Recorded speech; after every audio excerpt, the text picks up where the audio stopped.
जिम्मेदारी नहीं है कि मैं एक पार्टी की गुलामी करूं। उस पार्टी के लोग उन की लीडर्स गुलामी कर सकते। बहुत लंबा अरसा हो चुका है सर, 70 साल हो चुके हैं कि अब हम थालियां नहीं मारेंगे, अब हम भीख नहीं मांगेंगे, अब हम लड़ेंगे अपने हक के लिए और अपने मुकद्दर के फैसले करेंगे, क्योंकि हम जानते हैं कि सर सुनिए, जहां पर हमारी आवाज होगी वहां पर हमारे मसाइल का हल तलाश किया जाएगा। आप जहां भी जाते हैं नहीं, गलत है आप गलत है। मैं आपको कई मिसालें दिया हूं। किशनगंज मैं बता सकता हूं, मैं आपको आप सीमांचल गलत बता कह रहे हैं, सकता आप हूं। होमवर्क आप कह रहे हैं कि जहां मैं जाता हूं वहां वो लोग बाहर। सुनिए, आपको मैं अभी गलत प्रूफ करता हूं। 6 सीट हम लड़े सीमांचल में, किसी एक जगह बीजेपी कामयाब हुई? बताइए। नहीं, खारिज किया। आप कह रहे हैं कि मेरे जाने से कोई फर्क नहीं पड़ता। आपको मैं प्रूफ कह रहा हूं कि सीमांचल की 6 सीटों पर हम लड़े, एक पर भी बीजेपी कामयाब नहीं हुई। जम्मू कश्मीर क्यों हार गए आप? आसाम क्यों हार गए? केरल क्यों हार गए? तमिलनाडु क्यों हार गए? क्या मेरी रूह वहां पर गई थी, या कोई मैं मैजिशियन हूं कि बैठकर लोगों को कान में फूंक दिया और लोग सुन लिए मेरी बात? अरे आप हार रहे, अपनी कमजोरी को नहीं, ये गुरूर इतना है, यही जो माइंडसेट है ना कि नहीं तुम हमारे सामने नहीं खड़े होना। मैं इन तमाम से कह रहा हूं कि जब तक जिंदा हूं इनके सामने खड़ा रहूंगा और बोलता रहूंगा। जीत हार तो अल्लाह के हाथ में है, मुझे उसकी फिक्र नहीं है, मगर हक तो बोलना पड़ेगा। यही जो चीज मैं आपसे कह रहा हूं कि अब जाग चुके हैं। अब जब दीवाने जाग गए हैं तो सारी दुनिया को जगा के रहेंगे। क्योंकि आप 70 साल के बाद अब जागे हैं, तो ये ठेकेदारी छोड़िए, इससे लोगों को और गुमराह मत कीजिए। नहीं दिबांग साहब, मैं आपसे कह रहा हूं कि मैं तो गली का भी लीडर नहीं हूं। कहां ठेकेदारी की बात कर रहे हैं आप? मैं तो सिपाही की तरह कोशिश कर रहा हूं। मैं कोई ठेकेदार नहीं, मैं बनूंगा इंशाल्लाह, ना कभी कोई मंत्री बनूंगा। मैं लखीर का फकीर हूं, मगर एक बात याद रखिए कि मेरी फकीरी में शाही है, मैं उसमें खुश हूं। आप गली के लीडर नहीं है? बिल्कुल हूं सर। छोड़ दीजिए इस बात को। अगर आप गली के लीडर नहीं है, आप हैदराबाद ही नहीं, आप महाराष्ट्र के भी लीडर हैं, आप बिहार के भी लीडर हैं, आप उत्तर प्रदेश के भी लीडर हैं, गोवा के भी लीडर हैं। लीडर तो वो लोग हैं जो बिरयानी की बात करते हैं। लीडर तो वो लोग हैं जो सबका साथ सबका विकास की बात करते हैं। आपके लोग आपको नकीबे मिल्लत कहते हैं, कौम का नेता कहते हैं, आप कह रहे हैं गली का नेता नहीं हूं। सर मैं बार बार उनसे कहता हूं कि मुझे ये अलखाबात और ये खिताब, ये जो नाम जरूरत ही नहीं है। मेरे माँ बाप ने मेरा जो नाम रखा वो बेहतरीन नाम रखा, उसी नाम से पुकारिए। प्रेस कॉन्फ्रेंस में हमारे खास मेहमान असदुद्दीन ओवैसी। अगला सवाल।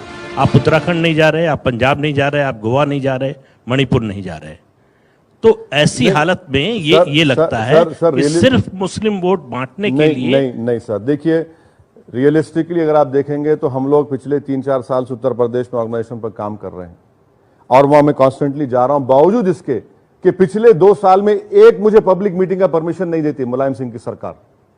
इस पर कोई नहीं बात करता। सबके जलसे होंगे, सोनिया गांधी की कल रैली होती है, बजरंग दल की आर्म ट्रेनिंग होती है, अमित शाह का जलसा होता है, हर पार्टी की पब्लिक मीटिंग होती है, मगर अगर किसी की स्पीच नहीं हो सकती ओवैसी की नहीं हो सकती। सर मेरा राइट क्या है फिर ये? और आप ये समझ रहे हैं कि ये लोग समझ रहे हैं कि मैं खामोश होऊंगा? नहीं होऊंगा खामोश में। जिस दिन इलेक्शन आएगा उस दिन तो नाचेंगे लोग, नाचेंगे। और मैं लिस्ट बनाकर रखा हूं उन तमाम ऑफिसर्स के, इलेक्शन कमीशन में भिजा रहा हूं कि जो मुझे परमिशन नहीं देंगे वो कहूंगा कि सर इन पर नजर रखिए। आप एक पार्टी के तौर पे आपका जो मिजाज है कि सिर्फ मुसलमानों में आपको मोबिलाइज करना है पब्लिक ओपिनियन, आप सिर्फ मुस्लिम वोटों का सारा का सारा खेल करते हैं और यही बात बीजेपी को बेहद पसंद है। तो क्या बीजेपी को जो आपकी ये बात पसंद है कहीं आपके खिलाफ नहीं जाती, आप पर सवाल नहीं करती? दिल्ली का इलेक्शन मैं नहीं लड़ा, कैसे हार गई भैया सेकुलर पार्टी? झारखंड नहीं लड़ा, सेकुलर पार्टी हार गई। जम्मू कश्मीर नहीं लड़ा, सेकुलर पार्टी हार गई। जहां जहां मैं नहीं लड़ रहा हूं हार रहे हैं सर। तो ये इल्जाम लगाना कि भाई ओवैसी खड़ा हो गया तो हम हार रहे हैं, अरे भैया मैं नहीं भी खड़ा तो तुम में दम कमी नहीं है बीजेपी कराने के लिए। मैं कोई ठेका लेके नहीं रखा हूं कि मैं जिंदगी में दुनिया में मैं पैदा इसलिए नहीं हुआ हूं कि मैं सेकुलर पार्टी को इख्तियार बैठा हूं। मैं उनको उतारूंगा, मेरे में दम है। मैं सर मेरी जिम्मेदारी नहीं है ना सर, नहीं सर मेरी जिम्मेदारी नहीं है कि मैं एक पार्टी की गुलामी करूं। उस पार्टी के लोग उन की लीडर्स गुलामी कर सकते।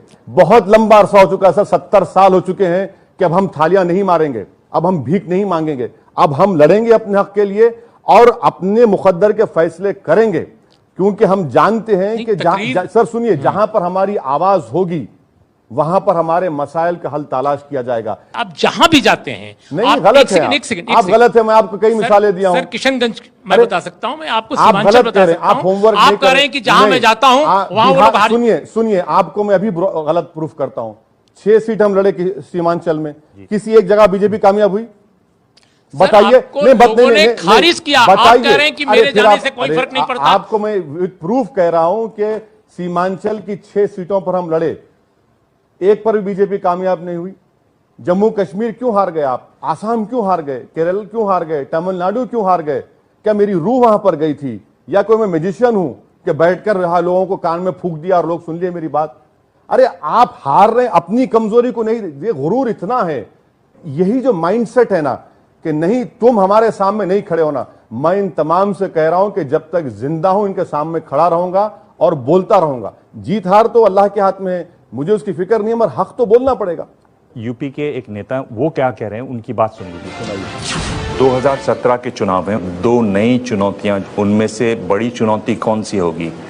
असदुद्दीन ओवैसी या अरविंद केजरीवाल? देखिए, जो पहला नाम आपने लिया वो ऐसे भी बिरयानी के शौकीन हैं, बिरयानी के देश के हैं, और मशवरा यही है अच्छी बिरयानी बनवाएं और खाएं, खिलाएं नहीं, क्योंकि यहाँ पर गुलाबी क्रांति का मामला ज़्यादा संगीन हो जाएगा। बिरयानी अगर यहाँ आएगी तो वहीं रखें अपनी बिरयानी। अच्छा, केजरीवाल साहब को जब चुनाव आएगा तो खांसी का इलाज कराने चले जाएंगे, तो उनसे भी हमें कोई शिकवा नहीं है। दोनों में से बड़ी चुनौती कौन सी हो सकती है? सब दोनों भले लोग हैं, कोई गलत काम थोड़ा ही करेंगे, ये कोई ऐसी घटिया बात करेंगे। भले आदमी हैं आप, नहीं बिल्कुल भले, मेरे पास भैंस ऐसी घटिया बात करेंगे आप? नहीं, मेरे पास भैंस नहीं है कि भैंस गुम हो जाए तो एसपी जाकर भैंस को तलाश करे। मेरे पास भैंस नहीं है, ना मैं मंत्री हूं उस डिस्ट्रिक्ट का जिसमें 50,000 लोग उखड़ गए, ना मैं उस डिस्ट्रिक्ट का इंचार्ज मिनिस्टर हूं जहां पर 90 लोग मारे गए, ना ही मैं किसी एक मासूम 14 साल बच्ची की जो रेप हुआ उस पर उसको पॉलिटिकल कॉन्स्पिरेसी कहूंगा।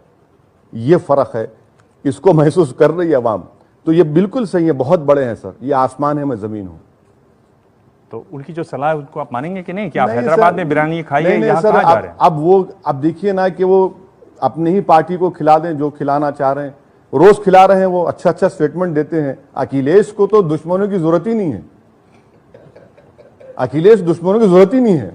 इतने चाचा हैं इन लोगों के, इनके कि भाई एक एक चाचा एक एक राग में रोज गाते हैं, तो बहुत अच्छा है, वो सुनते रहे उनको। आपने शुरुआत में बात कही थी कि सिद्धांत 70% और राजनीति 30%।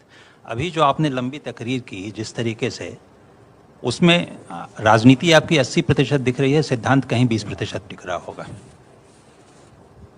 सर देखिए, सिद्धांत जो है ये बड़ा सब्जेक्टिव चीज है। आपके लिए सिद्धांत हो सकता है, मेरे लिए नहीं हो सकता है, तो कोई इस पर बहस कभी करा लीजिए तो जरूर होगा। मगर मैं जो बात आपसे कह रहा हूं कि अगर मैं इन सो कॉल्ड सेकुलर पार्टीज के खिलाफ अगर लड़ता हूं तो मैं फौरन कम्युनल हो जाता हूं, और बीजेपी के खिलाफ लड़ता हूं तो एंटी नेशनल हो जाता हूं।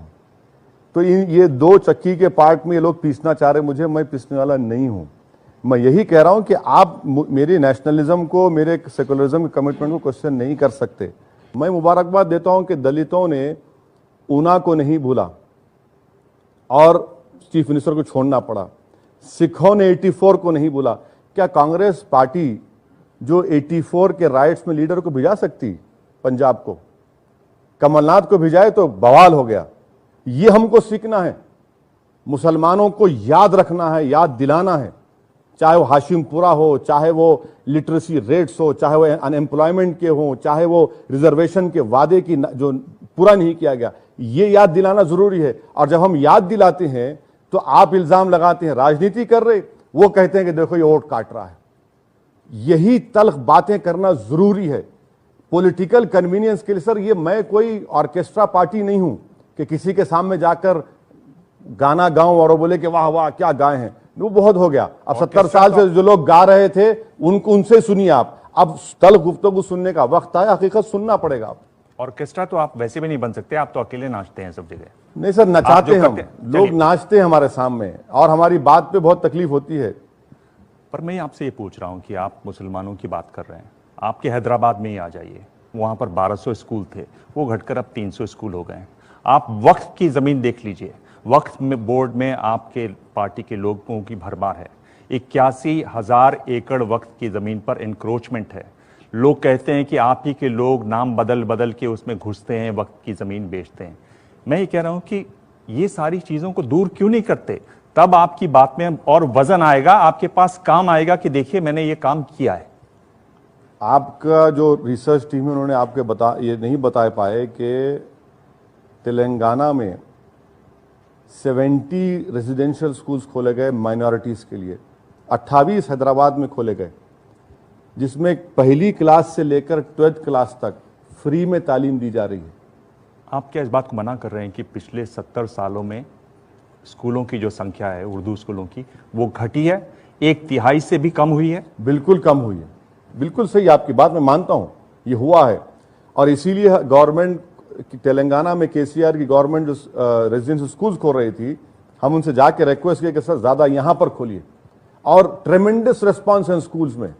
एक शेर आपकी नज़र कर रहा हूँ, उसी में से मेरा सवाल निकलता है कि नज़र उनकी ज़बां उनकी, मैं किसको मोहतबर जानूं, नज़र कुछ और कहती है ज़बां कुछ और कहती है। नज़र तो आपकी बड़ी उम्दा है, आपने कुछ तकमीना अभी तक लगाया कि आपकी ज़ुबान की वजह से कुछ फ़ायदा हुआ आपकी सियासत में, या नुकसान हुआ, या फिर ये मज़हब पे आधारित सियासत ऐसे ही चलती रहेगी?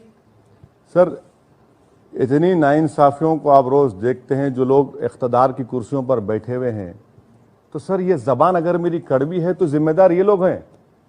और आपकी नज़र एक शेयर कर रहा हूं कि सितमगर तुझसे उम्मीद वफा होगी, सितमगर तुझसे उम्मीद वफा होगी जिन्हें होगी, हमें तो देखना यह है कि तू जालिम कहां तक है। बहुत माकूल शेर आपने कहा। मेरा कहने का यह मतलब था कि अगर अपना कैनवस आप ब्रॉड करें तो आपको नहीं लगता है कि आपका जिस हक की लड़ाई आप लड़ रहे हैं वो ज्यादा अच्छी तरह लड़ी जा सकती है? बिल्कुल सही है सर, जिंदगी में हर इंसान को इंप्रूवमेंट करने की जरूरत है, ब्रॉड कैनवस को ब्रॉड करने की जरूरत है। मैं इस बात को मानता हूं कि मुझे और अपने आप को इंप्रूव करना है, मैं कोशिश कर रहा हूं, यकीनन पूरी कोशिश करूंगा अपने आप को और अच्छा करने के लिए। मेरा कहना है यूपी के सिलसिले में यहाँ आपने काम क्या किया है, क्यों आपको लोग वोट देंगे? क्या सिर्फ इसलिए कि आपने यहाँ अच्छी तकरीर की है पार्लियामेंट में? महाराष्ट्र में हमारा 2 MLAs जीते, औरंगाबाद में जाकर देख लीजिए कि जो वक्फ की जायदाद के जिक्र कर रहे थे दिबांग साहब, जो 25 साल से वक्फ की जायदाद पर कब्जा था वो 8 महीने के अंदर खाली हो गई। उत्तर प्रदेश में हम जाएंगे और जो काम ये लोग नहीं किए, ये हम देखिए, कोई आसमान से तारे तोड़कर लाना नहीं है। कॉन्स्टिट्यूशन में जो हमको आपको राइट्स मिले उन राइट्स को हासिल करना है, और वो राइट्स उस वक्त मिलते जब आप जाकर जमहूरी तरीके से इलेक्शन लड़कर असेंबली में पूछेंगे, लड़ेंगे।